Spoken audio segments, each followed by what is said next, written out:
प्यारे दोस्तों नमस्कार। आइए आज हम देखेंगे जो दंड आलेख वाले प्रश्न होते हैं उसको आप कैसे बनाएंगे, उसका हल कैसे निकालेंगे। जी हाँ, ये आपकी नवोदय परीक्षा और अन्य एग्जाम को जो होती है उसमें जरूर एक प्रश्न आता ही है। ठीक है, तो ऐसे प्रश्नों का हल कैसे निकालेंगे। जैसे ऐसे प्रश्नों का हल निकालने के लिए आपको देखना होगा यहाँ पर जो दंड आलेख बना हुआ, यहाँ पर ग्राफ दिया रहता है, उसके संबंध में यहाँ पर उसका परिणाम दिया रहता है। इसी को देख करके हमको यहाँ पर जो प्रश्न दिया रहता है उसको देखना है और उसका उत्तर देना होता है। तो इस वीडियो में हम ऐसे प्रश्नों को हम कवर करेंगे। तो आइए शुरू करते हैं। उससे पहले यदि आपको वीडियो अच्छी लगती है तो लाइक कर देना, और अभी तक आपने सब्सक्राइब नहीं किया है तो ऐसी जानकारी को सब्सक्राइब जरूर करें।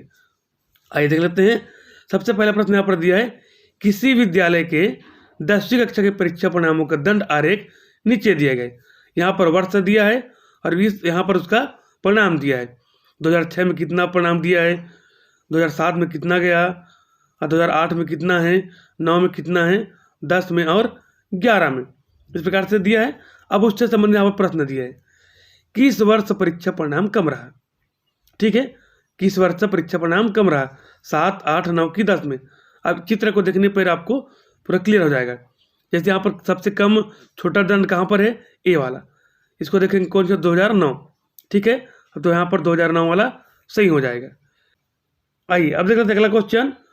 दूसरा नंबर में आपको दिया है, किसी स्कूल में 8वीं कक्षा में अप्रैल माह में होने वाले दाखिलों की संख्या निम्न दंड चार्ट द्वारा दिखाई दिया है। ठीक है, अप्रैल माह की यहाँ पर तारीख दिया है और उसमें कितनी यहाँ पर 8वीं कक्षा में दाखिला लिया उसके यहाँ पर संख्या दिया गया है।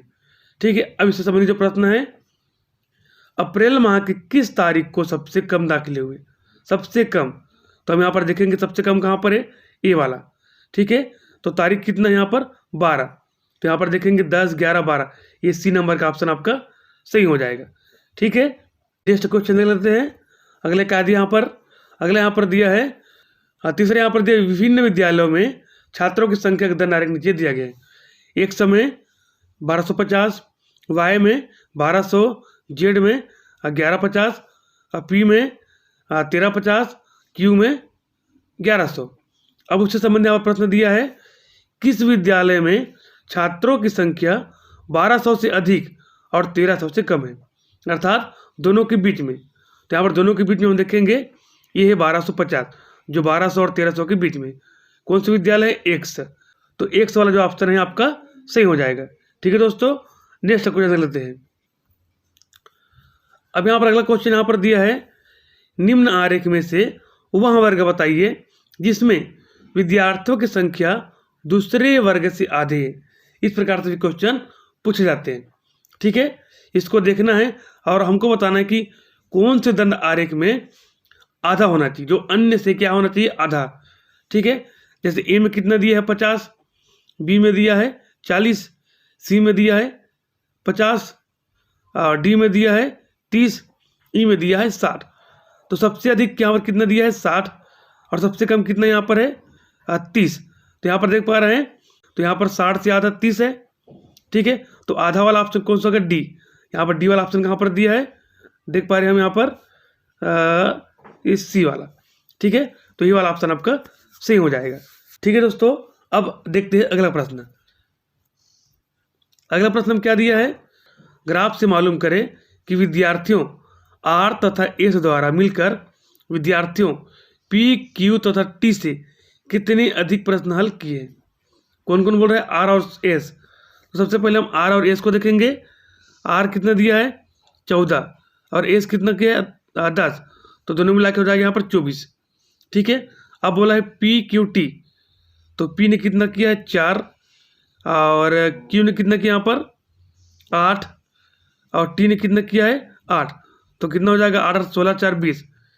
तो पी, क्यू और टी मिलाकर कितना हो जाता है, 20 हो जाता है, और आर और एस मिलाकर कितना हो जाता है यहाँ पर 24।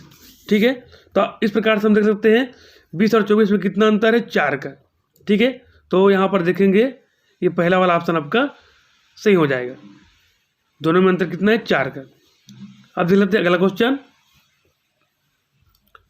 अगला यहाँ पर दिया है, एक विद्यालय की एक कक्षा के 20 छात्रों की 5 दिनों की अनुपस्थिति नीचे दंड चार्ट में दिखाई दे रहा है। ठीक है, 20 छात्रों की 5 दिनों की अनुपस्थिति दिया है। पहला दिन 4 लोग, दूसरा दिन 5 लोग, तीसरा दिन 3 लोग, चौथा दिन 6 लोग और 5वां दिन 2 लोग। अब यहाँ पर प्रश्न दिया है अंतिम दिन कितने छात्र अनुपस्थित रहे, अर्थात 5वां दिन मिला करके 1 2 3 4 5 सभी को हम मिलाएंगे तो कितने कुल अनुपस्थित रहे। यदि हम सभी को जोड़ दें, पहला दिन का 4, दूसरे दिन का 5, तीसरे दिन का 3, चौथा का 6 और 5वां दिन का 2, यदि हम सभी को टोटल करें तो हमको प्राप्त हो जाएगा यहाँ पर 20।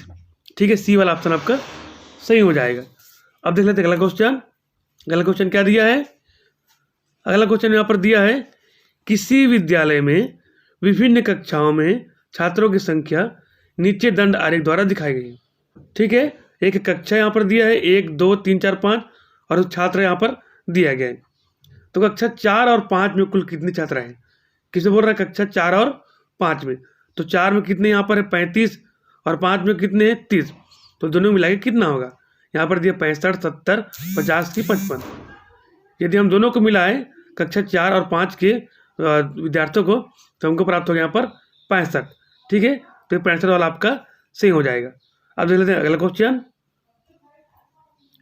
अगला यहाँ पर दिया है एक विद्यालय की दूसरी कक्षा के छात्रों की 5 दिनों की उपस्थिति नीचे दंड आरेख द्वारा दिखाई गई है। कौन सी कक्षा में? दूसरी कक्षा की। ठीक है, अब यहाँ पर दिया है ये पहला दिन, दूसरा दिन, तीसरा, चौथा, 5वां दिन, उसकी उपस्थिति यहाँ पर दिया है। अब हमको देखना पहले 3 दिनों की, कितने? पहले 3 दिनों की उपस्थिति का योग, अर्थात पहले दिन कितना है? 40 है। ठीक है, दूसरा दिन 20 है, तो 40 और 20 कितना हो जाएगा? यहाँ पर 60 हो गया। तीसरे दिन कितना है? 40 है, तो 60 और 40 कितना हो जाएगा? 100। तो यहाँ पर 100 कहाँ पर दिया है? सी नंबर, ये वाला ऑप्शन आपका सही हो जाएगा। अगला प्रश्न क्या दिया है?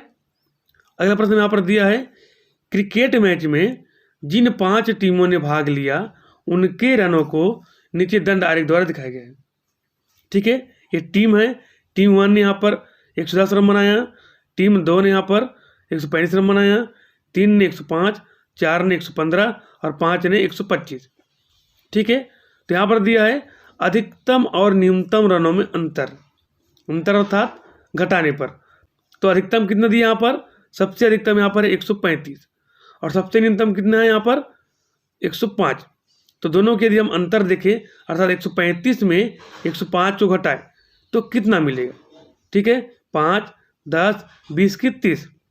यदि हम 135 में 105 को घटाए तो हमको मिल जाएगा यहाँ पर 30। डी वाला ऑप्शन आपका सही हो जाएगा। ठीक है दोस्तों, अब देखते हैं अगला क्वेश्चन। अगला यहाँ पर दिया है किसी विद्यालय की दूसरी कक्षा के परिणाम का दंड आरेख नीचे दिया गया है।